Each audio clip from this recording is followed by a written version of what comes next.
안녕하세요. 전국의 법무사 수험생 여러분.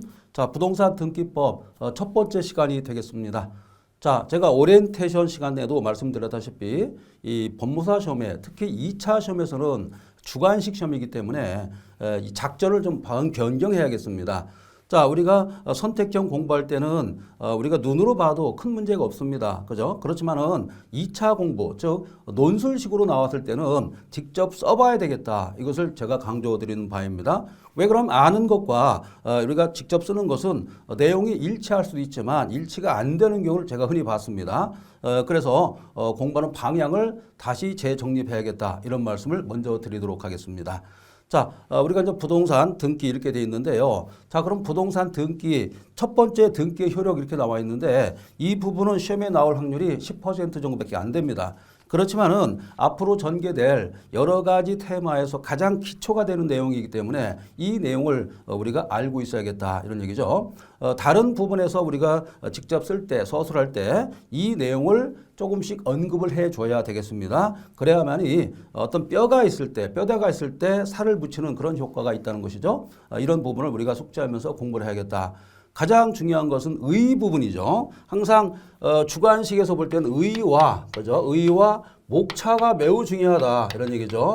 우리가 논술이기 때문에 결론도 내야 됩니다. 그죠? 결론 내려야 돼요. 결론 없이 그냥 제목만 쓰고, 그죠? 의의와 쓰고 요건 쓰면 안 됩니다. 우리가 지금 2차 과목은 논술 과목입니다. 그래서 논설식으로 해야 됩니다. 그러니까 논설식으로 하면 어떻습니까? 바로 답이 나와야 되는 거예요. 자기 주장이 나와야 됩니다. 아니면은 판례, 잘 모르면 판례 내용을 써야겠죠. 그래서 일반적으로 우리 판례 내용을 써야겠다. 판례 취지를 내가 동의한다는 동 뭐 이런 식 있지 않습니까? 물론 학설의 입장도 가끔 있어요. 그렇지만은 최근에 모든 시험이 판례 위주로 시험에 출제가 되고 있기 때문에 그 내용을 다시 한번 우리가 미리 알고 들어가야겠습니다. 첫 번째 이제 등기 효력 이렇게 됐는데 중요한 게 바로 뭡니까? 부동산 등기가 뭐냐? 이거부터 알고 들어가야겠죠? 자, 부동산을 등기하는 것이 뭐냐? 자, 이게 되게 중요합니다. 부동산 등기법을 공부하는데 부동산을 등기가 뭔지 모르면 되겠습니까? 자, 막상 내가 쓰려고 그러면 써지는 게 아니죠. 그죠? 저 부동산 등기의 의미를 알고 계셔야 돼요. 자, 그러면 행위의 주체가 있고, 그 다음에 행위가 있고, 그죠? 이런 얘기입니다. 그 다음에 효과가 있는 거죠. 그러니까, 부동산 등기는 누가 하는 겁니까? 우리가 뭐 신청하겠죠. 그렇지만 누가 하는 거죠? 결국에는 주체는 바로 등기관이라는 사람이 있어요. 첫 번째가 이제 등기관이 하게 돼 있죠. 등기관이. 그죠? 그럼 등기관이 자기 마음대로 할 수가 있는 게 아니죠. 바로 부동산 등기법이 있죠. 부동산 등기법. 자, 이겁니다. 기본이 되는 법률이 부동산 등기법이죠. 자, 등기법에 따라 여기 잘 보세요. 등기관이 부동산 등기법에 따라 어떻게 하는 겁니까? 부동산의 표시 이렇게 되어 있습니다. 세 번째 부동산의 표시. 자, 이걸 잘 쓰셔야 됩니다. 부동산의 표시. 그죠? 표시만 하는 것이 아니라 그 밖에라고도 볼 수 없죠. 이게 주체가 되는 겁니다. 권리 관계된 정보. 그죠? 권리 관계. 표시라든가 권리 관계입니다. 그죠? 권리 관계는 이 정보가 됩니다. 정보. 정보를 어떻습니까? 자, 네 번째가 되겠죠. 정보를 어떻게 한다는 겁니까? 바로 전산 정보 처리 조직에다가 작성하는 거죠. 자, 네 번째는 전산 정보 처리 조직에다가 작성하는 것이다. 이게 바로 부동산 등기의 의미가 되는 겁니다. 아시겠죠? 자, 이렇게 하고 난 다음에 우리가 생각할 게 뭐냐면 지금 등기 효력이 뭐냐 이렇게 물어보는 거 아니겠습니까? 자, 등기의 효력은 크게 네 가지로 우리가 판단할 수 있다. 근데 여기서는 어떻게 되어 있습니까? 본 교재에서는 5가지로 상정했습니다. 일반적으로 4가지만 써줘도 충분합니다. 자, 첫 번째가 뭐냐면 종국 등기가 있습니다. 종국 등기하고 예비 등기로 우리가 대별할 수 있어요. 자, 등기를 첫 번째로 구별하는 방법이 종국 등기가 있어요. 자, 여러분들 재판 같은 것도 종국 재판 이러지 않습니까? 그죠? 그 다음에 뭐 판결 전 재판이라든가 이런 것도 있다시피 부동산 등기도 이렇게 나눈다는 거죠. 그 다음에 예비 등기 이렇게 나눌 수 있어요. 자, 종국 등기 같은 경우는 어떻습니까? 물권 변동이 발생하는 그런 등기가 종국 등기가 되겠죠. 그러니까 종국 등기가 있으면 일반적으로 등기 효력이 발생합니다. 그렇지만은 예비 등기, 그죠? 가등기죠. 예비 등기는 가등기가 있습니다. 가등기, 그죠? 가등기가 있고, 이거하고 좀 비슷한 말 하나 있는데, 가처분도 있습니다. 알았죠? 그 다음에, 처분 제한 등기죠. 그러니까 가처분. 그러니까 예비 등기는 바로 뭐가 있습니까? 가등기가 있고, 그 다음에 처분하는 것을 제한하는 그러한 효력이 있죠. 뭐가 있습니까? 바로 가압류, 그 다음에 가처분 이렇게 있어요. 그러니까 처분을 제한하는 그런 것이 있는데 여기는 뭐가 있냐면 가처분. 자, 가처분. 그 다음에 뭐가 있습니까? 가압류 뭐 이런 게 있겠죠? 자, 여기 나와 있는 용어가 하나, 둘, 셋, 넷이죠. 4개 정도가 일단 들어가 있고 그 다음에 뭐 중복 등기라든가 이런 거 그런 것을 해결하는 방법이 또 있습니다. 자, 여기까지만 써주면은 되는데 문제가 이것을 나눠 가지고 쓰는 방법을 연습을 해야 돼요. 자, 그래서 항상 제가 다른 강좌가 물론 여러분들이 다 보겠습니다만 제가 특이하게 합격을 읽어내는 그런 연구를 많이 했기 때문에 여러분들은 이번에 제가 제시하는 방법도 좀 귀를 담아 가지고 우리가 들어볼 필요가 있다 이렇게 생각합니다. 자, 일단은 서설 부분에다가는 뭘 쓰냐면요. 종국 등기와 예비 등기로 나눈다는 거 꼭 써주셔야 돼요. 등기는 요 두 가지로 나누고 있다. 그리고 요거와 가처분과 가압류를 분리해 가지고 설명을 해야 됩니다. 분류해야 됩니다. 같은 게 아닙니다. 알았죠? 요걸 꼭 알아두시고 이 본서에서 보면 이렇게 돼 있죠. 종국 등기와 예비 등기로 나뉘고 이렇게 돼 있습니다. 그 다음에 종국 등기는 어떻습니까? 일반적 효력이 발생하겠죠. 자, 그래서 물순대 점유추공 외우셔야 됩니다. 물순대 점유추공입니다. 자, 어쩔 수 없습니다. 이렇게 두 문자도 할 때도 있어야 됩니다. 물순대 점유추공입니다. 잘 안 이어지는 경우 있어. 다 그럴 필요는 없습니다만 아주 특이한 경우는 이렇게 두 문자도 우리가 인용을 해야 됩니다. 잘 우리가 써먹어야겠죠. 그럼으로써 아주 멋있는 답안을 써야 됩니다. 자, 그러니까 서설 부분에 대한 그 부분을 써주시고 두 번째 로마자 대문자 그죠? 이 두 번 2가 나와 있죠. 거기 보시면은 전국 등기의 효력 이렇게 나와 있는데 요 순서를 잘 모르신 분이 많습니다. 막상 쓰라고 그러면 잘 생각이 안 나죠. 이거 뭐부터 써야지? 첫 번째가 가장 중요한 게 뭡니까? 물권 변동이 있어야겠죠. 물권 변동의 효력이 발생한다는 거예요. 등기를 하게 되면은. 그러면 물권 변동주의가 뭐냐를 우리가 알고 계셔야 됩니다. 자, 물권 변동이 있으려면 어떻습니까? 자, 물권 변동의 효력이 발생하려면 뭘 해야 돼요? 물권 행위를 해야 됩니다. 그죠? 물권 행위를 하는데 이 물권 행위가 어디에 부합해야 됩니까? 그죠? 어떤 뭔가 실체와 부합을 해야겠죠. 그죠? 그에 부합하는 물권 변동 행위를 해가지고 나중에 물권 변동이 발생하는 거죠. 이게 물권 행위를 해야 됩니다. 물권 행위. 그죠? 물권 행위인데 실질과 실체와 부합하는 물권 행위를 해야 되는데 그러면 어떻습니까? 물권 변동의 효과가 생기는 겁니다. 이렇게. 그죠? 같은 말 같아도 행위와 변동의 종착역은 다른 겁니다. 자, 따라서 부동산 등기에 부동산에 관한 물권 변동 효력이 발생한다. 이렇게 되어 있는데요. 이게 가장 큰 효력이다. 이렇게 우리가 판단할 수 있죠. 그러니까 등기를 맞춰줘야만이 물권 행위를 하고 그 다음에 등기 이렇게 되는 겁니다. 그러니까 요 물권 행위 중간에 뭘 해야 된다는 겁니까? 바로 등기가 들어간다. 이런 얘기죠. 그러니까 등기를 거치고 이렇게 돼야만이 어떤 물권 변동의 효력이 발생한다. 이렇게 보는 거죠. 자, 그래서 물권 변동의 절차 이렇게 되어 있습니다. 자, 현행법에서는 형식주의를 채택하고 있습니다. 형식주의를 채택하고 있으니까 어떻습니까? 어떤 외형적인 것만 갖추면 충분한다 이런 얘기죠. 내용까지 본다는 건 아니죠. 절차만 보고 있다. 그래서 현행법에서는 물권 행위가 있고 첫 번째 물권 행위, 두 번째 행동 뭡니까? 등기를 해야겠죠. 그에 부합하는 등기를 해가 맞추고 그리고서 어떻습니까? 부동산에 대한 물권 효력이 발생한다 이렇게 되어 있는데 문제는 효력 발생 시기입니다. 그럼 물권 변동 효력이 언제 발생하느냐 이런 얘기죠. 자, 거래가 있을 때입니까? 아니죠. 자, 거래가 있다고 해가지고 이게 물권 변동이 생깁니까? 아닙니다. 자, 이게 되게 특이한 건데요. 전산 정보 처리 조직에 저장됐습니다. 그럼 이게 물권 변동이 발생할까요? 아닙니다. 여기 접수된 때 이렇게 되어 있습니다. 자, 근데 여기 조심할 게 있는데 저장만 했다고 해가지고 물권 변동이 발생하는 게 아니라는 거예요. 자, 여기 보시면은 정보 처리 조직에 여기죠. 저장만 했다고 해가지고 물건 변동이 효력이 발생하는 것이 절대 아닙니다. 언제 발동하겠습니까? 언제 효과가 발생하겠습니까? 자, 이럴 때 발생하죠. 등기관이 등기를 마칠 때, 이때입니다. 근데 되게 웃긴 게 뭐예요? 등기관이 등기를 마쳤으면 그때부터 물건 변동이 발생하냐? 그게 아니죠. 언제부터 발생합니까? 자, 소급을 해야 됩니다. 접수한 때부터. 그죠? 접수한 때부터 물건 변동이 생긴다. 이런 얘기죠. 접수시. 그죠? 접수시부터 물건 변동이 생기니까 결국에는 소급하는 거 아니겠습니까? 그죠? 소급적으로 발생한다. 이렇게 봐야겠어요. 자, 그 다음에가 이제 두 번째, 순위 확정적 효력이 발생합니다. 같은 부동산에 대해서, 같은 부동산입니다. 전제 조건이. 자, 이 등기한 순서가 있습니다. 그러니까 순서에 따르는데 순위 확정적 효력이 있다는 겁니다. 등기를 해두면은 내가 1순위야. 그죠? 등기를 딱 해두면은 내가 이 어떠한 부동산에 대해서는, 그죠? 동일 부동산에서는 내가 우선순위가 된다는 겁니다. 순위가 확정이 되는 거죠. 이런 얘기가 되겠고. 자, 근데 여기서 조심할 게, 자, 부기등기 순위가 있습니다. 부기등기 순위가 있는데, 자, 이 부분을 좀 정리 좀 해야도록 하겠습니다. 부기등기가 있을 때는 뭐에 따르겠습니까? 여러분 생각해 봐요.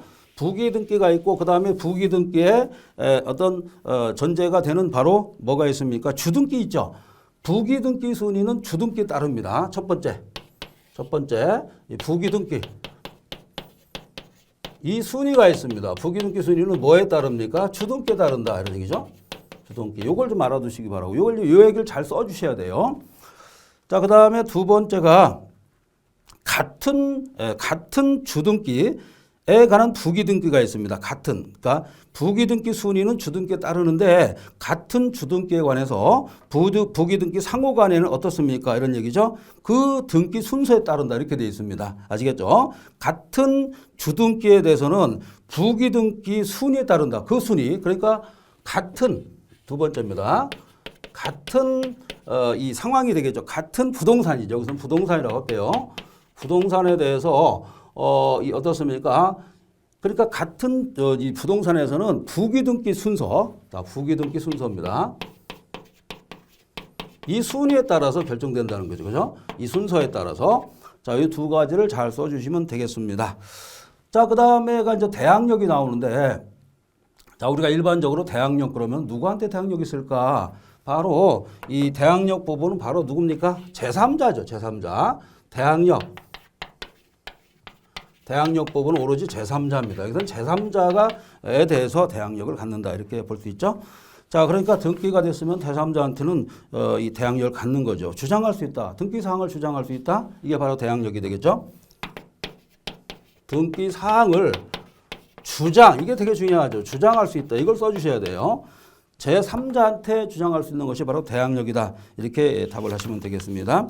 그래서 거기 보면 부동산 임차권이라든가 그 다음에 신탁 등기라든가 환매 특약이라든가 나중에 환매 특약도 나옵니다. 이런 일정의 이런 행위가 있으면 이 경우도 대항력이 생긴다. 이렇게 보는 거죠. 누구한테 대항할 수 있습니까? 바로 제3자한테 대항할 수 있다는 겁니다. 꼭 알아두시기 바랍니다. 자, 그 다음에 이 문제가 약간 어려울 것 같아요. 등기를 하게 되면 무슨 여력이 또 있을까? 이런 얘기입니다. 자, 이게 이제 이 점유적 효력이라고 그러는데요. 자, 우리가 여러분들 취득시효 공부했을 겁니다. 그래서 점유 취득시효와 그 다음에 그죠? 일반적인 시효 취득 있죠. 이 부분을 잘 보시는데 만약에 등기부 취득시효라고 그러죠. 점유 취득시효와 등기부 취득시효에 차이점이 있다 이런 얘기죠. 자, 물론 여러분들이 뭐 민법에서 다 공부를 했을 거예요. 점유 취득, 등기부 취득 시효 있는데 가장 중요한 게 뭐예요? 기간이 단축된다는 거 아니겠습니까? 그죠? 기간 단축 효과가 있다. 이 얘기를 쓰셔야 돼요. 기간을 단축 효과가 있기 때문에 뭐가 단축됩니까? 부동산에 등기했을 때 등기부 취득 시효가 짧지 않습니까? 그죠? 점유 취득 시효는 몇 년입니까? 20년이죠. 자, 그러니까 이 기간을 단축할 수 있는 그런 효과가 있다는 걸 써주셔야 돼요. 그래서 점유취득 시효, 취득 이렇게 되어 있고 그 다음에 등기부 취득이죠. 이렇게 되어 있죠. 시효 이렇게 되어 있는데 등기부 취득 시효가 어떻습니까? 10년으로 되어 있기 때문에 기간이 짧아졌죠. 엄청나게 짧아진 단축하는 효력을 가진다. 이렇게 되어 있죠. 그러니까 단축하는 또는 단축의 효과가 있다. 이걸 잘 여러분들이 쓰셔야 하는데 이게 이제 문제가 뭐냐면 평상시 연습을 안 했기 때문에 잘 쓸 수가 없어요. 목차도 생각이 안 납니다. 자, 대부분 이 2차 시험에서 가장 중요한 게 목차를 못 잡는다는 거예요. 왜냐하면 목차별로 점수가 있거든요. 이 점수를 줄 때 목차를 못 잡으면 점수가 안 나갑니다. 이 부분을 써줘야 되는데, 그죠? 자, 우리가 지금 공부한 것 중에서 가장 큰 테마가 뭐였습니까? 그죠? 종국 등기 효력이잖아요, 그죠? 이걸 안 써주면 안 되는 거예요. 종국 등기 효력, 그죠? 이거잖아요. 근데 종국 등기 효력을 안 쓰고 뭐 가등기라든가 가첩이라든가 이런 예비 등기 이런 걸 많이 썼습니다. 그러면은 점수가 안 나온다는 거죠. 자, 여기서 물어보고자 하는 게 뭐였죠? 등기 효력이니까, 그죠? 등기 효력이니까 바로 종국 등기 효력을 물어본다는 겁니다. 근데 종국 등기 효력만 알면 되겠어요? 아니죠. 다른 부분의 효력도 알고 있으냐 뭐 또 물어볼 수 있어요. 그럼 플러스 알파 점수가 나가는 겁니다. 아시겠죠? 자, 점유적 효력 여기서는 좀 아까 설명했지만 점유취득시효와 등기부취득시효가 있었다 이런 얘기고 기간을 단축하는 그런 효과가 있다 이렇게 써주시면 되겠습니다. 자, 그 다음에 5번째인데요. 이거를 잘 못 쓰는 분이 있어요. 후등기 저지력, 그죠? 자, 후등기입니다. 의 저지력, 이게 생각이 안 날 거예요. 저지력입니다. 후등기하는 것을 저지하는 힘이 생긴다. 등기를 함으로써 종국 등기함으로써 생기는 효과가 후등기를 저지하는 힘이 생긴다. 이거는 내 거야 라고 딱 못을 박아 놓는다는 거죠. 그럼 다른 사람들이 등기를 못하게 되는 거예요. 자, 그래서 이것을 후등기 저지력이다 이런 얘기죠. 즉 뭐냐면 이 본 종국 등기와 양립할 수 없는 등기를 할 수 없다 이런 얘기죠. 양립할 수 없는 등기를 할 수 없다. 자, 무슨 뜻입니까? 양립할 수 없는 등기니까 같은 등기란 말이에요. 양립할 수 있는 등기는 가능하죠. 자, 용어 나왔습니다. 이런 거 조심해요. 이걸 써주세요. 양립할 수 없는 등기를 할 수 없다 이런 얘기죠. 양립할 수 없으니까 어때요? 같은, 그러니까 이런 뜻입니다. 같은 둥지에 알이 2개 있다 이런 뜻이죠. 그럼 양립할 수 있어요, 없어요? 양립할 수 어떻습니까?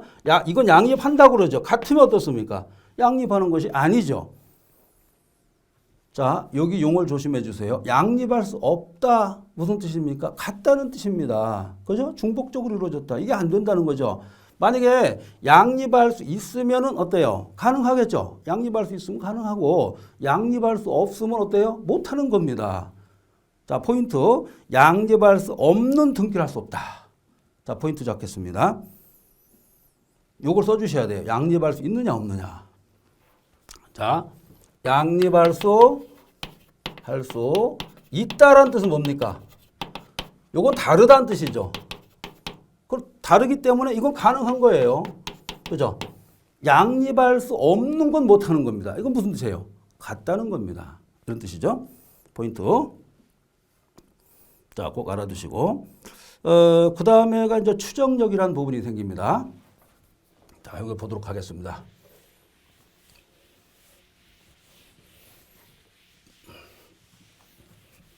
자, 추정력이라고 나와 있죠?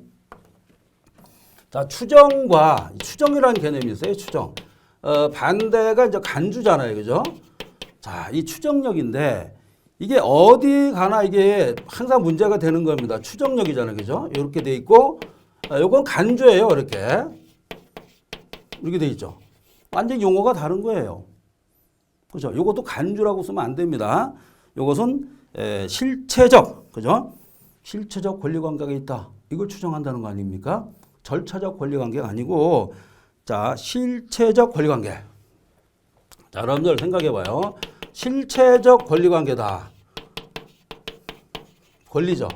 이렇게 되어 있는데, 자, 권리관계죠. 실체적 권리라는 게 무슨 뜻입니까? 자, 우리가 실체란 뜻이 있고 절차란 뜻이 있습니다. 실체는 내용을 보겠다는 겁니다. 그죠? 그러니까 권리 의무, 실체 속에, 이 실체란 속에 무슨 뜻이 있냐면 권리와 의무 관계, 이게 들어가 있는 겁니다. 알았죠? 자, 권리와 의무 관계가 들어가 있기 때문에 이것을 실체적 권리 관계다 이렇게 얘기하고 있어요. 사실은 실체적 권리 의무 관계라고 볼 수 있죠. 그죠? 자, 특히 여기서는 실체적 권리라고 봐야 돼요. 왜? 이 권리적인 측면, 요거죠. 권리적인 측면은 바로 뭡니까?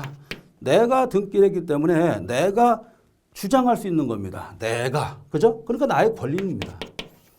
나의 권리가 어디에 들어가 있습니까? 바로 이 등기를 함으로써 내가 나의 권리를 주장할 수가 있는 겁니다. 이런 뜻이에요. 자, 추정력에 대해서는 어떻습니까? 우리 대법원에서는 어떻게 보고 있죠? 실체관계, 즉 이것은 법률상 추정된다. 통솔도 지지하고 있습니다.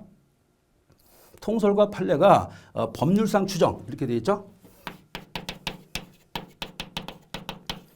그렇게 되어 있습니다. 이걸 써주셔야 돼.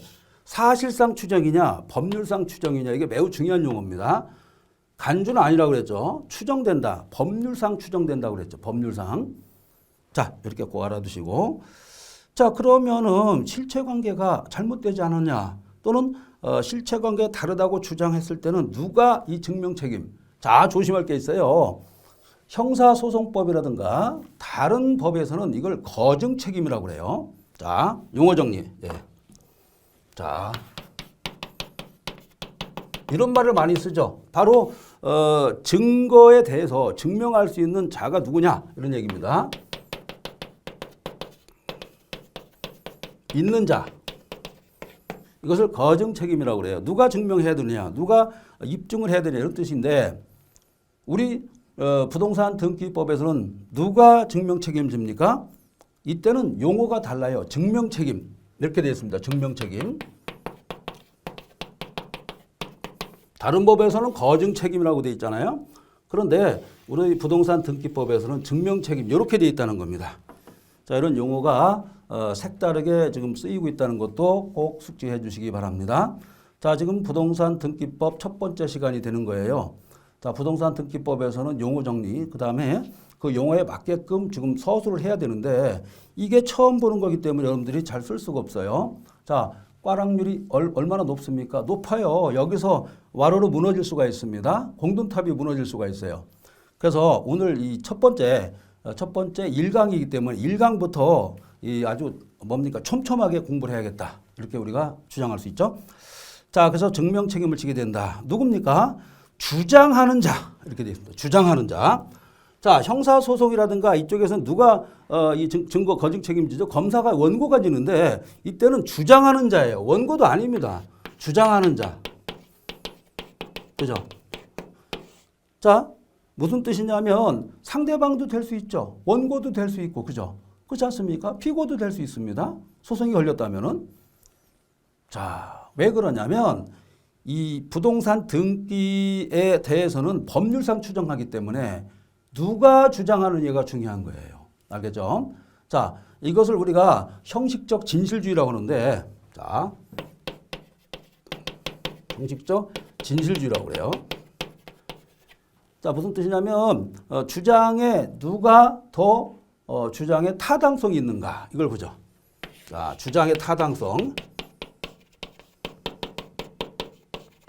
누구 주장이 더 타당한가 이걸 보는 것이 바로 부동산 등기법의 원리다 이렇게 볼 수 있어요. 자, 그런데 문제가 되는 게 있습니다. 추정력이 다 인정되느냐? 그게 아니죠. 추정력이 인정되는 사람이 있고 그 다음에 추정력이 인정되지 않는 것이 있습니다. 자, 추정력이 인정되는 경우는 중국 등기, 이전 등기라든가 그 다음에 변경 등기, 그 다음에 말소 등기, 그 다음에 말소 회복 등기 이런 게 있습니다. 자, 그렇지만은 추정력이 부정되는 게 있습니다. 자, 이거 내오셔야 돼요. 자, 이전 등기라든가 변경 등기, 경정, 말소 등기 이런 것은 추정력이 인정돼요. 그렇지만은 가등기, 자, 가등기는 추정력이 없습니다. 그 다음에 여기서 나와 있는 것 중에서 중요한 게 뭡니까? 동일인 명의 중복 등기 또는 보존 등기 중 후 등기, 그죠? 이런 얘기가 되겠고, 그 다음에 허무인, 사자 명의 등기도 있습니다. 허무인. 자, 허무인.